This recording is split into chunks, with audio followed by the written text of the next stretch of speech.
गांव था। वहां एक मूर्तिकार रहता था।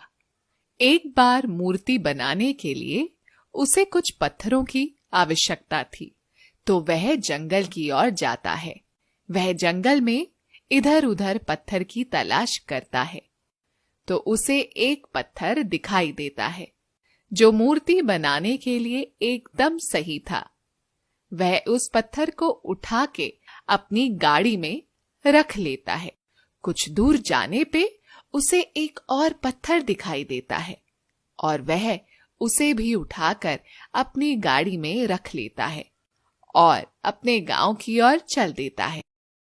जब वह चोट मारने लगता है, तभी उस पत्थर में से आवाज आती है, रुको रुको, कृपा करके रुको। मूर्तिकार इधर उधर देखता है। उसे समझ नहीं आता कि यह आवाज कहाँ से आ रही है। रुको रुको, कृपा करके मुझ पे हथौड़ा मत चलाओ। मुझे हथौड़े की मार से बहुत डर लगता है।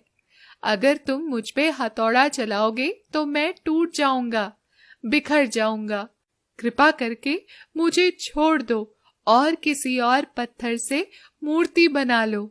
उसे उस पत्थर पर दया आ जाती है और वह उस पत्थर को छोड़कर दूसरा पत्थर उठा लेता है। ये पत्थर बढ़िया लग रहा है, इससे मूर्ति बनाता हूँ। यही सोचकर वह पत्थर पर जोर जोर से चोट करना शुरू करता है और इस बार पत्थर से कोई आवाज भी नहीं आती है और कुछ ही देर में मूर्ति बनकर तैयार हो जाती है। कुछ दिनों के बाद गांव के मंदिर में मूर्ति की स्थापना का दिन आता है। कुछ गांव वाले मूर्तिकार के घर जाते हैं और बोलते हैं, अरे भैया मोहन, क्या तुमने मूर्ति बना दी मंदिर में स्थापना के लिए? हाँ, वो तो मैंने 2 दिन पहले ही बना ली थी। मैं तो आप लोगों का ही इंतजार कर रहा था। अरे ये तो बहुत अच्छी बात है मोहन, चलो हम सब ये मूर्ति उठाकर उस मंदिर में स्थापना के लिए चलते हैं। अरे भाई रुको रुको, मूर्ति के आगे एक पत्थर और भी तो रखना पड़ेगा जिसपे लोग नारियल फोड़ सकें। वह व्यक्ति इधर उधर देखता है ताकि उसे कोई पत्थर मिल सके।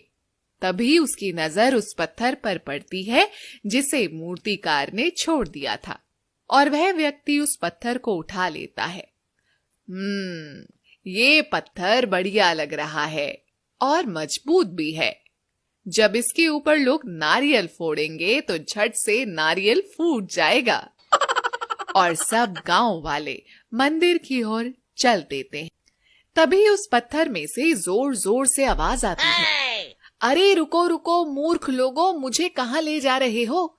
हे भगवान मुझे बचाओ, मुझे तो कहीं नहीं जाना।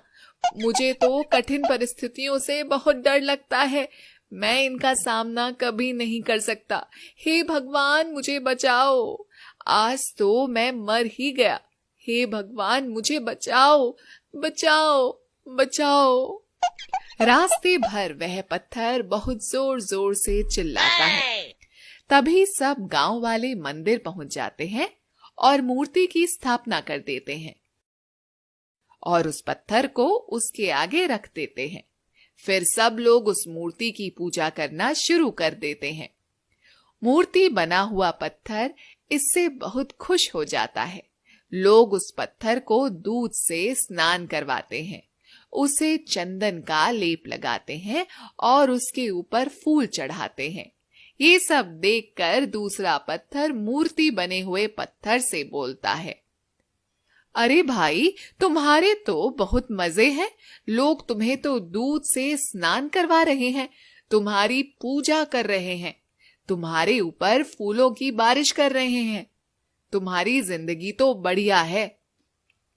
तभी एक व्यक्ति उस पत्थर पर जोर से नारियल फोड़ता है। अरे मर गया, हाय मैं तो मर गया, हाय मेरी कमर तो टूट ही गई, हे भगवान मुझे बचाओ।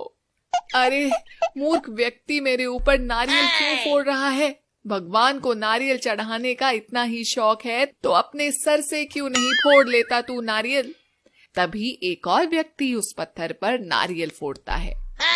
हाय हाय मर गया, आज तो मेरी शामत ही आ गई, हे भगवान, मुझे कहाँ फंसा दिया आज आपने।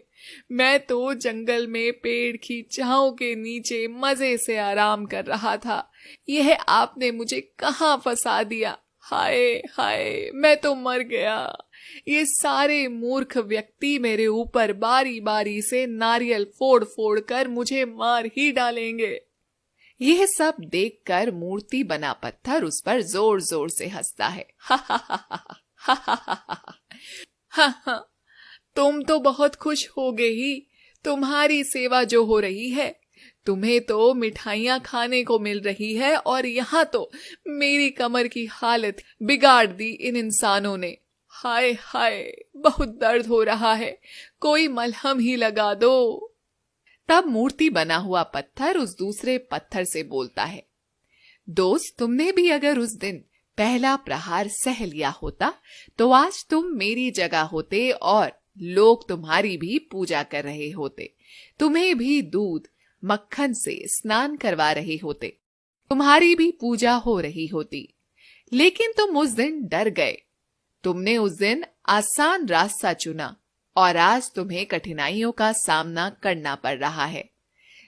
हम जब भी किसी परिस्थिति से डर के कोई भी आसान रास्ता चुनते हैं तो उस वक्त तो हमें बहुत सुकून और आराम मिलता है, पल भर के लिए खुशी भी मिल जाती है, किंतु आगे की राह और भी ज्यादा कठिन हो जाती है मेरे दोस्त। तब उस पत्थर को अपनी भूल का एहसास होता है और वह मूर्ति बने पत्थर से बोलता है, पत्थर, मुझसे गलती हो गई। मैं समझ चुका हूं, जो लोग मुश्किल परिस्थितियों से नहीं घबराते और उनका सामना करते हैं, लोग उन्हीं को सम्मान देते हैं और उन्हीं की पूजा करते हैं। आपने उस हथौड़े की चोट सही, कठिन परिस्थितियों का सामना किया, इसीलिए लोग आज आपकी पूजा अर्चना कर रहे हैं। आप अवश्य ही ईश्वर हैं भगवान। मैं आपकी शरण में आना चाहता हूं। मुझे आप अपनी शरण में ले लीजिए। मुझे अपनी गलती का एहसास हो चुका है। मैं अब किसी भी कठिन परिस्थिति से नहीं घबराऊंगा भगवान। मुझे शक्ति दे भगवान। तभी मूर्ति में से आवाज आती है, जो व्यक्ति जिंदगी में मेहनत करता है, सही रास्ते पे चलता है और कठिन परिस्थितियों से नहीं घबराता और दृढ़ता से उसका सामना करता है, मैं हमेशा उसके साथ रहता हूं। तभी एक व्यक्ति उस पत्थर पर जोर से नारियल फोड़ता है। इस बार वह पत्थर अपनी आंखें बंद करके जय श्री राम, जय श्री राम, जय श्री राम बोलता है और नारियल फूट जाता है। जब वहां पत्थर अपनी आंखें खोलता है और देखता है कि नारियल तो फूट गया और इस बार उसे बिल्कुल भी दर्द नहीं हुआ, तो वह भगवान का शुक्रिया अदा करता है और भगवान को वचन देता है, हे भगवान, मैं आगे से कभी भी किसी कठिन परिस्थितियों से नहीं भागूंगा। बस आप हमेशा मेरे साथ रहिएगा। नारियल फूटने की वजह से नारियल का पानी उस पत्थर को भी पीने को मिल जाता है और लोग भगवान को भोग लगाने के बाद मिठाई को भी उस पत्थर पर रख देते हैं, जिससे उस पत्थर को मिठाई खाने को भी मिल जाता है। तब भगवान उसे बोलते हैं, देखा तुमने, आज मुश्किलों का सामना किया तो उसका फल भी तुम्हें मिलने लगा है ना? हाँ भगवान, आप सही बोल रहे हो। मॉरल: कठिन वक्त सबकी जिंदगी में आता है। आज नहीं तो कल जरूर आएगा, लेकिन उस कठिन वक्त का सामना करने के लिए क्या आप तैयार हैं? अपनी जिंदगी का मजा जरूर लीजिए, लेकिन पहले आगे आने वाले कठिन दिनों की तैयारी करने के बाद, क्योंकि जब कठिन वक्त आता है तो फिर आपको मौका नहीं मिलेगा। एक बार सोचिएगा जरूर। अक्सर चुनौतियों से, संघर्षों से हम डरते हैं, लेकिन संघर्ष ही तो हैं जो हमें और अधिक मजबूत करते हैं और जिंदगी की कठिनाइयों से लड़ने की हिम्मत देते हैं और हमें सक्षम बनाते हैं, कुछ भी कर पाने के और कुछ भी कर गुजरने के। इसलिए जिंदगी में कभी भी कोई चुनौती आई तो उसे घबराइए मत, बल्कि हंसकर उसका सामना कीजिए। ये कहानी कहीं ना कहीं अगर आपके दिल को छुए तो प्लीज लाइक जरूर कीजिएगा। Humanity should be our race, love should be our religion. Thanks for watching.